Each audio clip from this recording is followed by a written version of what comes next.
Hello welcome to Gita సారాంశం।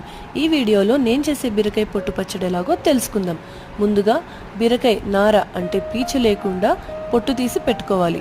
పోపు కోసం నూనె వేడెక్కాక మెంతులు, మినపప్పు, ఆవాలు, ఎండుమిరపకాయలు వేసుకుని ఆవాలు చిటపటలాడాక ఇంగువ, కరివేపాకు, పచ్చిమిరపకాయ, పసుపు వేసుకోవాలి। తర్వాత అందులో ఉంటే బీరకాయ ముక్కల్ని లేకపోతే ఓన్లీ పొట్టును మాత్రమే వేసుకుని 2 నిమిషాలు కలుపుతూ వేగనిచ్చి తర్వాత ఉప్పు వేసుకుని కలిపి మూత పెట్టుకోవాలి। కాసేపటికి మూత తీసి చూస్తే అది బాగా మగ్గి దగ్గర పడుతుంది। ఇదిగో ఇలాగా। ఇప్పుడు స్టవ్ ఆఫ్ చేసుకుని చల్లారాక గ్రైండ్ చేసే ముందు కాస్త మిక్సీలో చింతపండును కూడా వేసి ఉప్పు అని చూసుకుని గ్రైండ్ చేయాలి। ఇంకేముంది, మన బీరకాయ పొట్టు పచ్చడి తయారు। ఈ వీడియో సారాంశం ఏంటంటే బీరకాయ ఒంటికి చాలా మంచిది। సో మీరు రెగ్యులర్గా తింటూ హెల్త్ బెనిఫిట్స్ పొందండి। Bye bye.